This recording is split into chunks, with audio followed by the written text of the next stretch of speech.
The HOA president came storming onto my property, screaming that my new fence was a violation of community harmony. She demanded I tear it down immediately and called the cops when I refused.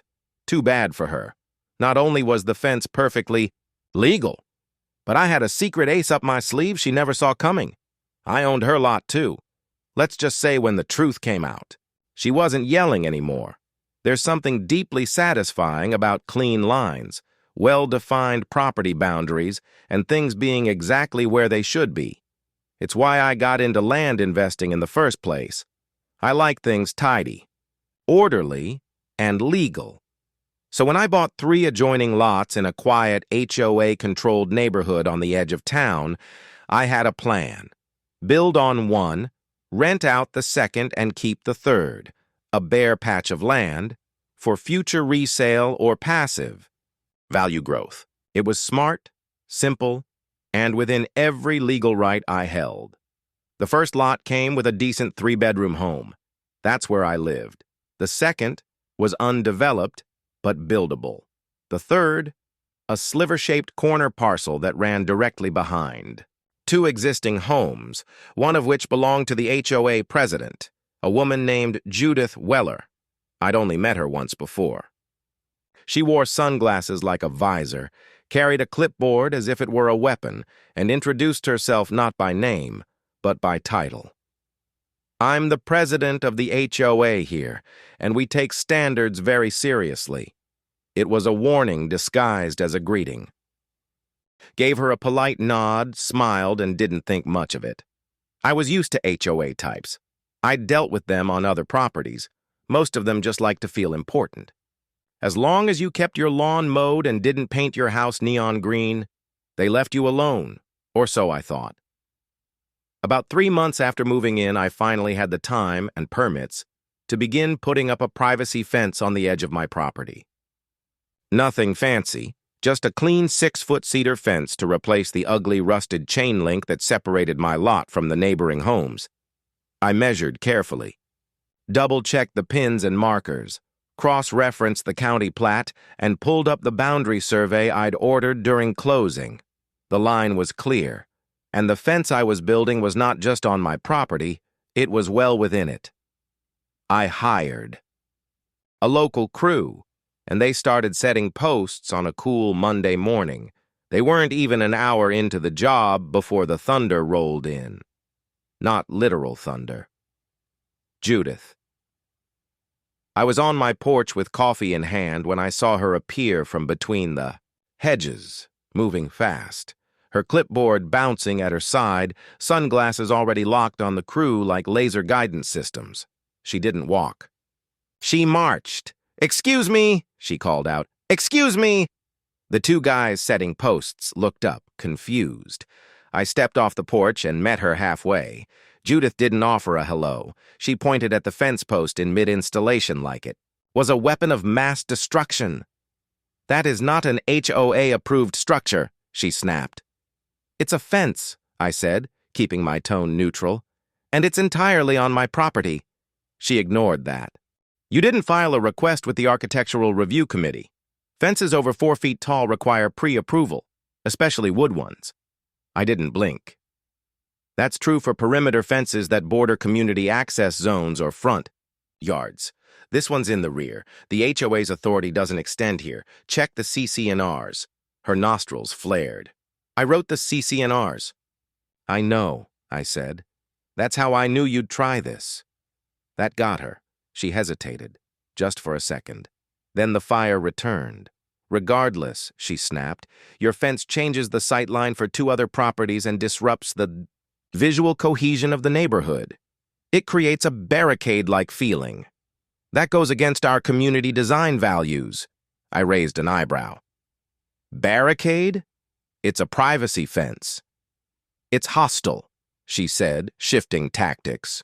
"We're not that kind of neighborhood." I bit my tongue to keep from laughing. "Ma'am, it's a fence, not a missile silo." Judith planted herself in front of the nearest fence post like she was holding a sit-in. Her clipboard came up like a sword. "You need to halt construction immediately. If you don't, I'll have no choice but to issue a formal HOA violation, and I'll escalate it to enforcement." My crew stood there awkwardly, holding tools mid-air. I turned to them and said calmly, "Take a short break, grab a snack." Then I turned back to Judith. "Let me be clear," I said. "This fence is entirely on my property. It complies with all city ordinances, building codes, and zoning laws. The HOA has no jurisdiction over this section of land per your own governing documents, which I've read." "You're making a mistake," she growled. "No, I'm exercising a right. You don't get to rewrite boundaries just because you have a clipboard." Judith's face twisted.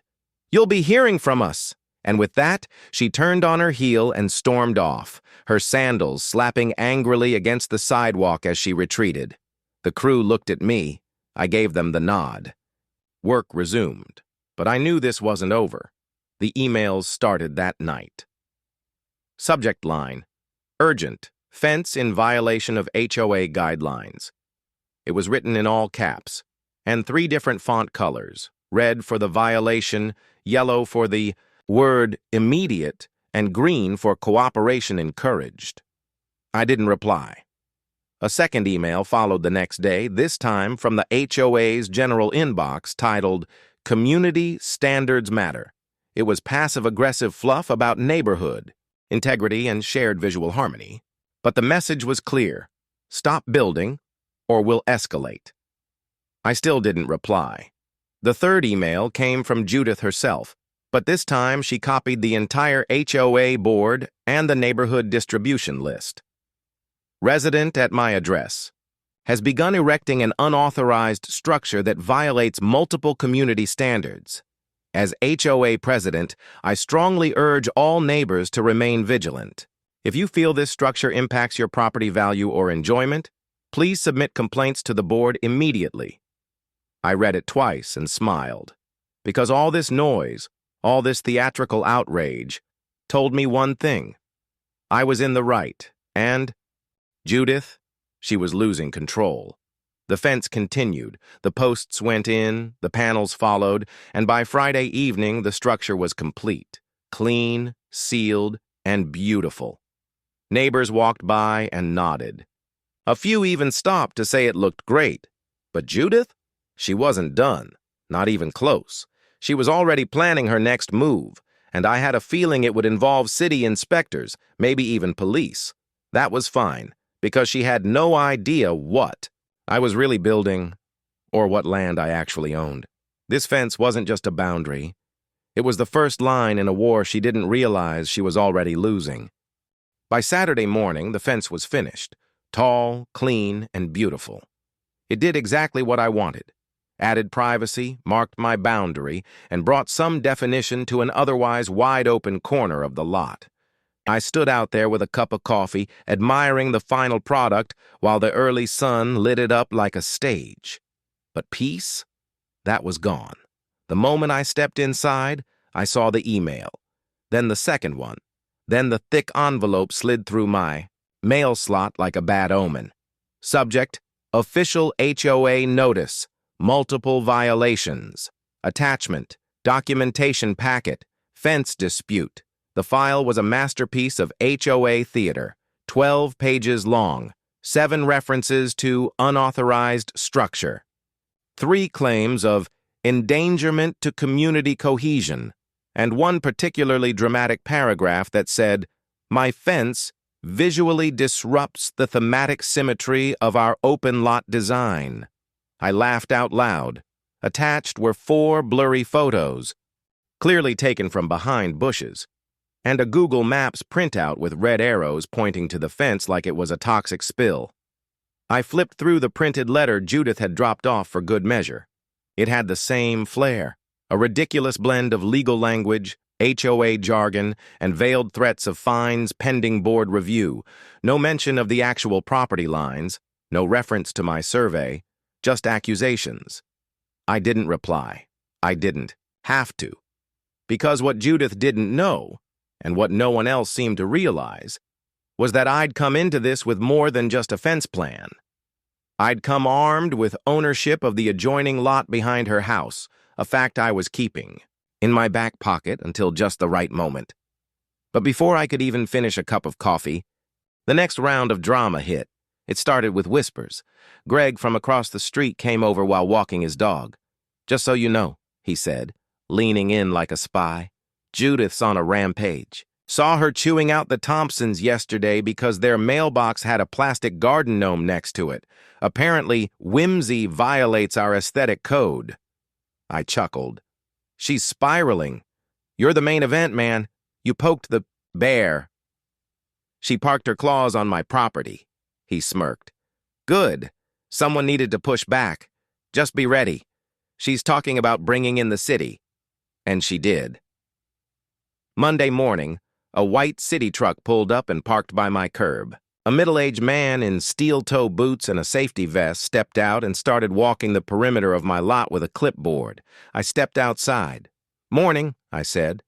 "Hey," he replied. "You the homeowner?" "Yep." He held up his ID. "City code compliance. Got a complaint about a new structure. I'm here to check measurements." "Fence, right?" He smiled. "Yeah, happens more than you'd think." I handed him the survey, zoning map, and fence permit before he could ask. "Here's everything filed, signed, and approved." He flipped through it quickly. "This is solid. You're way within boundaries. Even gave more clearance than required. Most people build right on the line." "I like clean margins," he chuckled. "Judith call this in?" I raised an eyebrow. "You know her?" "Oh, yeah. She's on our frequent flyer list, usually about trash cans being left out or porch lights being too harsh." He air-quoted it. "We take it seriously. But she's got a reputation." 10 minutes later, he was done. "No violations, no warnings, no further action," he said, packing up. "Nice fence, by the way." "Thanks." Judith came out the moment his truck rolled away, like a vulture that thought it had missed its meal. "Well?" she asked, arms crossed. "He said it's perfect," I replied. Her eyes narrowed. "We'll see." And she stormed back inside.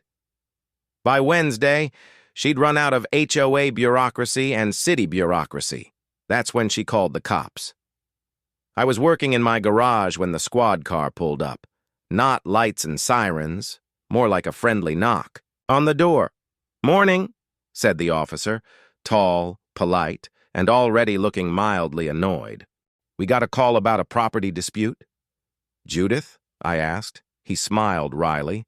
"I'm not supposed to confirm that, but—" I waved him in. "Come on around, let's take a look."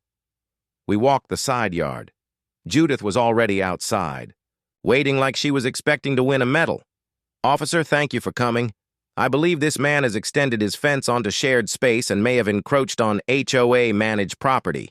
The officer turned to me. "You got paperwork?" I handed over the deed, plat map, and survey. Everything was already in a folder labeled, "For when Judith calls the cops." He studied it, nodded. "Looks good. Fence is within his boundaries. This is a civil matter." "A what?" Judith snapped. "Civil," he repeated. "No criminal activity.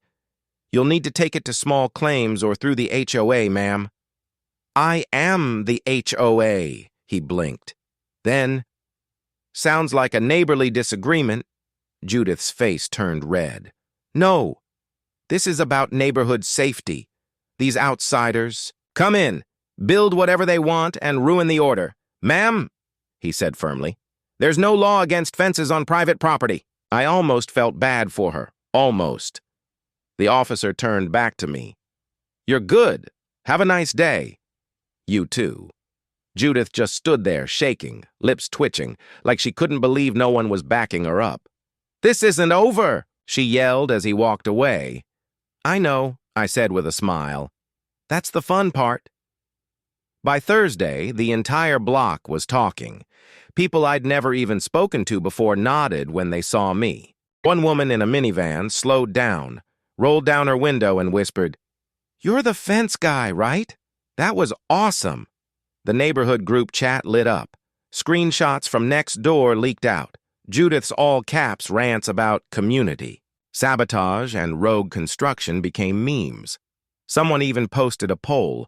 Should fences be allowed if they're legally built? Yes. Mind your own business. No, HOAs are the supreme overlords. Only if they're tall enough to block Judith's view. The yes votes won by a landslide. But I wasn't celebrating yet, because while Judith was exhausting herself with bureaucracy and hissy fits, I was preparing my real move. She thought this whole battle was about the fence I'd already built. She had no idea I owned the lot behind hers, the one she'd been casually using as her own backyard for years. Shed? On my lot. Vegetable garden? On my lot. Her trellis with the fake ivy and string lights? All. On my land. She'd called in the city, the HOA, and the cops on me. What was coming next? She'd never see it coming. But the stakes were about to shift, because this time, I'd be fencing her. There's a moment in every chess game when one player's still talking, still bluffing, still waving their arms, while the others already moved their queen behind enemy lines.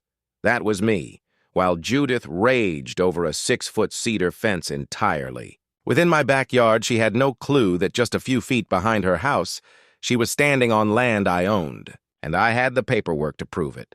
Time to rewind.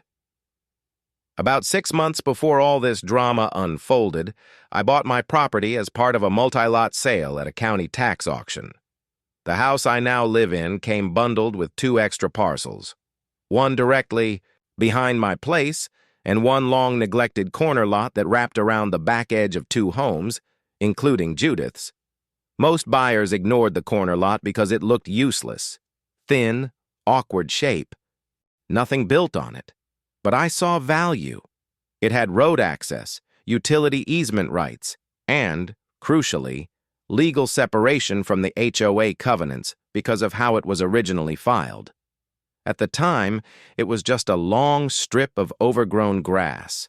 That is, until I walked the lot in person during escrow and realized Judith's back fence was encroaching 6 feet onto it. She'd extended her yard years ago, added a little shed, strung some fairy lights, planted tomatoes, all neatly tucked into what she believed was unused community land. She was wrong, and I now had the title deed, GPS survey, and tax record to prove it. I'd planned to let it slide. Honestly, it wasn't hurting me. I figured if she ever asked, I'd let her rent the space or buy it outright. But once she came after me, hard, over a perfectly legal fence, yeah, that changed everything. I spent Thursday evening pulling out every scrap of documentation I'd need for what came next. County plat map, parcel acquisition summary, GPS-tagged survey showing the lot boundaries, photos from the day I walked the property, with her shed clearly sitting on my land. Annotated screenshots from Zillow and the assessor's office. I compiled it all into a clean, time-stamped digital folder labeled Judith, Encroachment, Final. Then, I filed a notice of intent to fence and utilize lot number 42B with the county registrar. It's not a requirement in my jurisdiction, but filing it made it public, visible to anyone searching the property. It also gave me legal standing to erect a barrier if the lot was being used without permission, which it was. By 9 a.m. Friday, it was official. By noon, Judith's days of playing Queen of the Cul-de-sac were numbered. Meanwhile, Judith was in full meltdown mode. She'd called an emergency HOA board meeting for that evening. Greg, my neighbor and increasingly loyal friend, gave me the scoop. She wants to formally vote to censure you for defiance of community standards. It's like a pretend court-martial. On what grounds? I asked. She says the fence is aggressively designed. Whatever that means. I laughed. Good, let her push it. That night I didn't attend the HOA meeting. I didn't have to, but I sent a message, a very public one. At exactly 6:30 p.m., the time the board was set to vote, a licensed surveyor arrived at the rear of Judith's property and began marking the edge of my land with bright orange flags. Every 8 feet, a stake went into the ground. Each one had a laminated tag attached. Private property, lot 42B, no trespassing. Judith's patio lights glowed just 10 feet away. Her shed, now clearly marked as sitting inside my lot.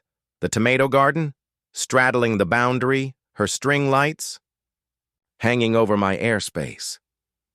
I watched from my upstairs window, sipping a beer, while the entire neighborhood stared in stunned silence. By the time the surveyor packed up, a small crowd had gathered near the sidewalk. Phones were out, photos were being taken, and then Judith burst out of her house. "What is this?" she shrieked. The surveyor, calm and polite, handed her a copy of the property line document and pointed to the corner lot number. She read it, then read it again. You can't be serious," she whispered. "I am," I said, stepping out. "That's my land, and you've been using it for years. This is insane. I've had this garden for a decade. That shed has been here since before you even moved in, and it's been on my property since I bought it at auction. No, this is wrong. This has to be wrong. It's not. The title is clean, county's verified, and I've filed a notice of intent to fence it. You're bluffing. You wouldn't dare," I smiled. "Then come out tomorrow. You'll see for yourself." Saturday morning came with the buzz of power tools and the hum of a work truck reversing down the side road. A fencing crew, same guys who did the first install, began unloading posts, panels, and cement. This time, we were fencing the boundary of Lot 42B, a clean L-shaped fence that would neatly slice Judith's illegal backyard extension right off. She came out barefoot, screaming before the second post went in. "You can't do this. You can't just take part of my yard." "It's not your yard," I said calmly. "Never was. I planted those roses. That's my herb bed. It's my property. You'll have 72 hours to remove anything you want to keep. After that, I'll be treating it as abandoned material." She whipped out her phone and dialed 911. I shook my head. "You're really doing this again?" The police arrived 20 minutes later. Same officer as last time. Officer Reynolds. He looked tired. "Back again," I said, smiling. Judith pointed at the crew. "He's erecting a fence through my garden. This is destruction of private landscaping." "Officer." Reynolds looked at the new fencing, then at the flagged survey markers, then back at me. "You got the deed for that lot?" "Right here," I said, handing him the paperwork. He took a long look, then gave a slow whistle. "Whew! You own this, too?" I nodded. "You really did your homework, huh?" I shrugged. "Just a guy who likes boundaries." He turned to Judith.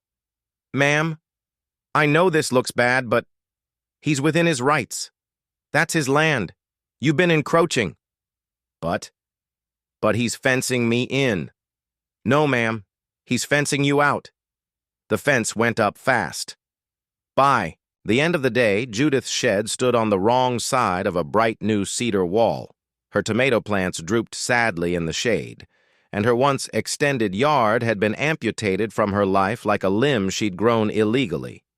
She didn't come out again. She didn't say a word, just stared from her kitchen window, face pale, arms folded. But the neighborhood? Oh, the neighborhood talked. Whispers spread like wildfire. People walked by just to see it. Teenagers took selfies next to the new fence. Someone stuck a sticky note to it that read, "The HOA has fallen." I didn't put it there, but I left it up because now everyone knew. This wasn't about a fence anymore. It was about ownership. And Judith? She'd just realized she'd never had it in the first place. If Judith thought she'd hit rock bottom when the cops refused to help her and I fenced off her precious tomatoes, she was wrong. The real drop came the next morning. A chilly Sunday, just before sunrise, when she stepped outside in a bathrobe and saw what was now officially her backyard's missing piece, cut clean away behind a solid cedar fence. The shed? On the wrong side? The garden? Gone? The patio string lights? Hanging into my airspace. It was the first time I'd seen her truly speechless.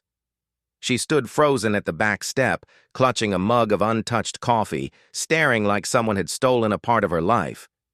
Because I had, a part she never actually owned. She walked up to the fence, palm against the fresh boards, and just stood there, as if touch could reverse it, as if the truth hadn't been nailed shut.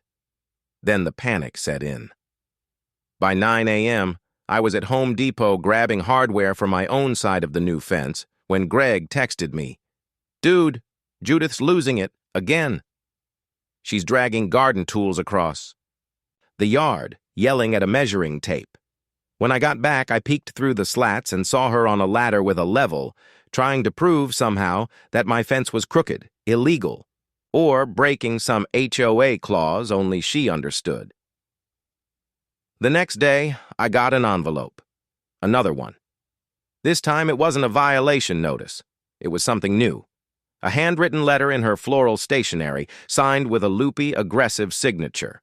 "To whom it may concern, your recent fencing of the lot behind my home is causing emotional distress and unprecedented disruption to my property. I am requesting a 72-hour hold on further construction so that the HOA board may investigate the situation and offer a solution that is less damaging to the neighborhood spirit. Please consider this a formal request for mediation. Sincerely, Judith Weller, HOA President, pending resolution." I smiled. There it was. The same woman who threatened fines and called the cops now wanted mediation. Because for the first time in a long time she wasn't holding the clipboard, I didn't respond.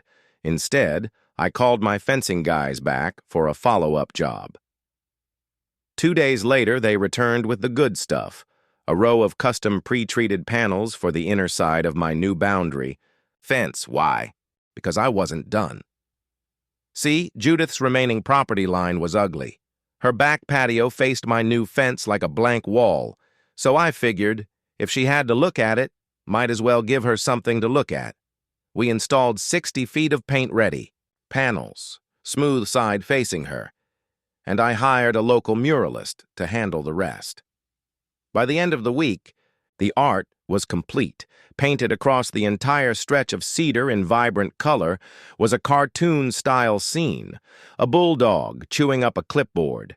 Behind him, a fallen crown. Above it, a single caption in cursive letters, "Respect boundaries." It was bold, obvious, and just abstract enough to say, "You started it, and I finished it." Judith saw it that Saturday. She didn't yell, she didn't knock, she just stared, then turned and walked back inside, hands shaking. But karma wasn't done, because once the mural went up, everyone started talking. Neighbors walked their dogs extra slow just to stare at it. Someone posted a picture in the HOA Facebook group with the caption, "Finally, some personality around here." Another commented, "That bulldog looks familiar," and got 32 likes. Even the teenagers joined in. One kid tagged the mural in a meme, "When you drop the HOA president harder than property values." I didn't post a thing, didn't say a word. But Judith? She tried one last time. The following Monday, the HOA sent out a community alert email. Subject: Urgent, unauthorized political expression.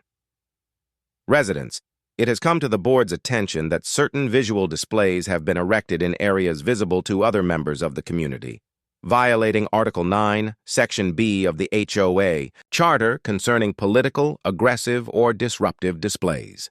Please be advised that murals, slogans, or imagery deemed disruptive to neighborhood harmony may be subject to board review and request for removal. I replied, for the first and only time. Hello. The mural in question is located entirely on Lot 42B, a parcel not covered by HOA jurisdiction per original subdivision documents and current plat registration. Additionally, the image depicts a cartoon dog with a household object. There is no political message or hostile content. If the board wishes to discuss neighborhood harmony, I suggest starting with the boundary rights outlined in county code. Best, me silence for days. Then finally, a single line from the board chair, not Judith. Thank you for the clarification. That was it. No fines, No citations, no mediation. They were done. Because by now, everyone knew Judith had overplayed her hand. She'd weaponized her title so recklessly that no one wanted to follow her anymore. Even her allies, the ones who backed her during the fence drama, stopped showing up to meetings.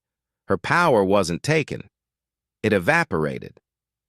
2 weeks later, Greg and I were sipping lemonade in my yard when he grinned and nodded toward Judith's house. Look.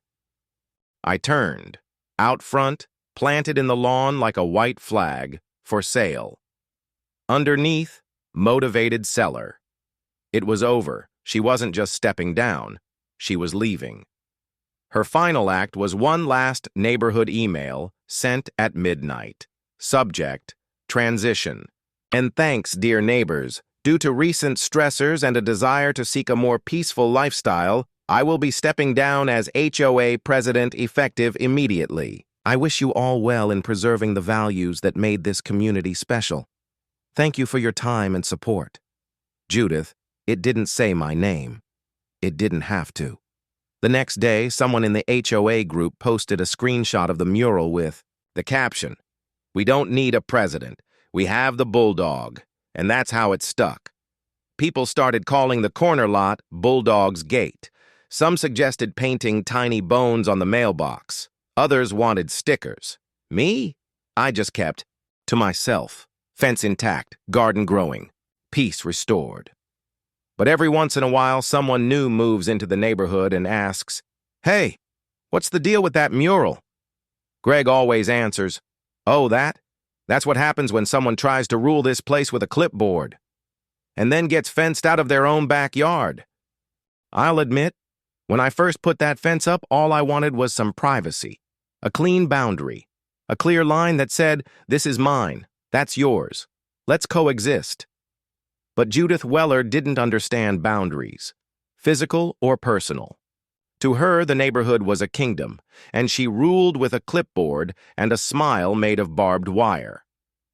Well, by the time the fence went up behind her house, slicing off her illegal garden, eclipsing her shed, and replacing it with a mural of a cartoon bulldog chewing up a clipboard, the kingdom had fallen, and everyone saw it. Judith had gone quiet since the mural. No more printed notices stuffed into mailboxes. No more early morning HOA tirades about grass blade height uniformity or the dangers of whimsical lawn ornaments. Her reign of petty tyranny was over. She just didn't know it yet. But the neighborhood did. Whispers turned to nods. Nods turned to full-on compliments. People who once avoided eye contact in the driveway now stopped to say things like, "We needed someone to finally stand up to her." "That fence? Work of art, literally. I've lived here 10 years, never seen her lose this badly." Even some of her longtime supporters backed off. The mural was too public, too perfect. It made people laugh, and once you're the punchline, your authority's already in the trash. Then came the HOA Emergency Board meeting.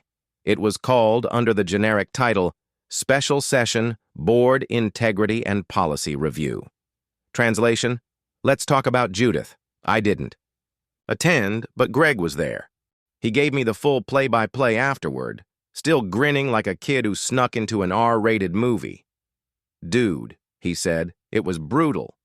Apparently the meeting started off formal, agenda, minutes, roll call, but the moment they got to board conduct, the gloves came off. One neighbor brought printed screenshots from the HOA Facebook group where Judith had accused residents of a coordinated anti-HOA uprising. Another brought copies of her violation letters, all signed in her signature scrawl, most unsupported by any actual clause in the charter. Someone stood up and said, flat out, "This isn't governance, this is harassment." The final blow came from one of the quieter board members, a retired schoolteacher named Carol, who said, "Judith, I've defended you before, but we can't have someone enforcing rules that don't exist, claiming land that's not hers, and making this neighborhood a battleground over fences and flowers." Silence. Then someone motioned for a vote of no confidence. It passed, unanimously. Judith didn't say a word, just packed her clipboard and walked out. She wasn't just voted out. She was erased. Within a week, her front yard sprouted a white sign like a weed. For sale, motivated seller call now. The whole block noticed. Some were stunned. It happened so fast. Others whispered that she was probably too embarrassed to stay. Either way, her reign ended not with a bang, but with a bulldog mural and a moving truck. I watched from my porch as she packed up the house she once lorded over like a suburban dictator. Her string lights, once so proudly stretched over my land, now crumpled in a plastic tub. Her clipboard, no longer weaponized, tucked under her arm like a failed prop from a bad play. She didn't look at me, not once, but that was fine, because she wasn't the main character anymore. The neighborhood was. The week after she left, the new interim HOA president, a soft-spoken guy named Raj, invited me to a community listening session. He shook my hand and said, "I think you've got some insight on how we can do things differently." The session was small but honest. Residents shared horror stories about Judith, threats for mismatched mulch, warnings for kids' bikes left on the lawn, citations for Halloween decorations. We proposed changes, no violations without a specific bylaw citation. All anonymous complaints require documentation. HOA can't override city code, and no president may serve more than 2 consecutive terms. Every motion passed. People clapped. The new policy draft even had a new name. Boundary Respect and Property. Autonomy Addendum. I didn't ask for credit, but Greg made sure I got it anyway. He stood up, cleared his throat, and said, "Look, none of this would have happened if one guy hadn't stood up, built a fence, and painted a bulldog biting the system in the butt." Everyone laughed. Someone in the back whispered, "The man who fenced out the queen." And it stuck. Now, things are peaceful. Kids ride bikes without being chased down about helmet colors. Neighbors plant sunflowers and no one calls it a landscaping crime. People say hi more. The new family who bought Judith's house seemed nice, quiet. The first thing they did was tear out her compliance garden and replace it with lawn chairs and a grill. They even stopped by on move-in day. "Hey, you must be the guy with the mural," the husband said. "Heard about you at closing." I just smiled. "Welcome to the neighborhood. As for the mural, still there, still bold. The cedars weathered just a bit, gives it charm. The bulldog's eyes still gleam. The clipboard still splinters between his teeth. Kids take photos with it. Teenagers use it as a landmark. One couple had their engagement photos taken in front of it. Someone even sent me a sticker version in the mail, anonymously. Just a mini bulldog with the words, "Respect, Boundaries." It's on my mailbox now, and no one dares question it. I didn't start this war. I didn't want it. But when someone tries to take over your land, to rewrite what's yours, twist rules to serve, their ego and weaponize neighborliness like a throne. Sometimes the only way to fight back is with a fence, tall, strong, legal, unapologetic. And sometimes, if you're lucky, that fence becomes the line that resets everything. That fence becomes a story, and the person who built it becomes a reminder that even in the quietest neighborhoods, you don't mess with the guy who knows where the property line really is.